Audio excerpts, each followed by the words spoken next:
Rizal Shrine sa Dapitan City. Ito po ang area kung saan in-exile ang ating pambansang bayani na si Jose Rizal.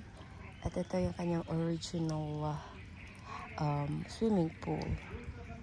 Ayan, napakalaki ng place at yun ang kanyang bahay.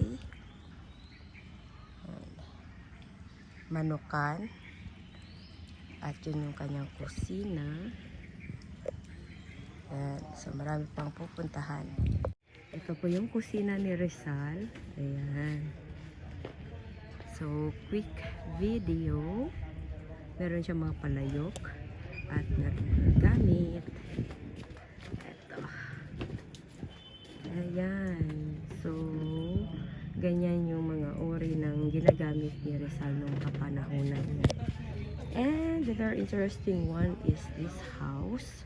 Yan, i-zoom out natin. Dito siya tumira sa bahay na yan. Ayan, akyat tayo konti. Mabilisan. So, ayan yung ating mga bisita. Napakalamig. Meron pa siyang terrace. Napakalinis. And here, ito si Brocken, yung kanyang may bahay. Napakagandang babae. Ayan. So, dito sila nagtiti. And then, this is the room. Room of Jose Rizal, if I'm not mistaken. Ayan. So, ganito. Maganda. Maganda yung design. And then, this is the bathroom. Yan. Yung nasa dulo. Okay. Ayan. Malaki yung bahay ni Rizal.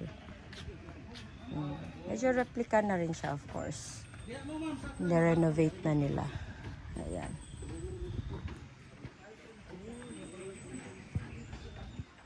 Ito po yung maliit na bahay ng kalusugan ni Rizal na ginawa niya. Ayan. Very nice. Small kubo. Dito po siya nanggagamot. Pasok tayo. Ganito lang siya kaliit. Grabe ang sipag ni Rizal. Oh. Ito yung bed ng patients. Sa pagkakalam ko, may maliit na bed din dito. Ayan. Ang pambansang bayani ng Pilipinas.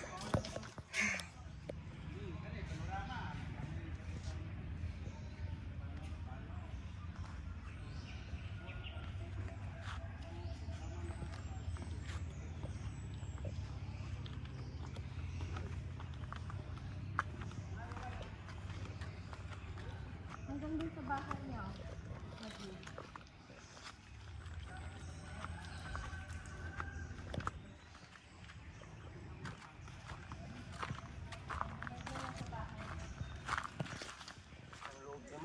Ayan ang kanyang tanggapan ng mga bisita. Waiting shed. Ayan. Daming puno. Ayan. At doon po si Rizal. Ganun po siya katangkad. Ayan. Matangkad siya actually. May picture na kami. Ayan siya. And then, dito po nilagay ang kanyang mga old stuff. Museum ni Rizal.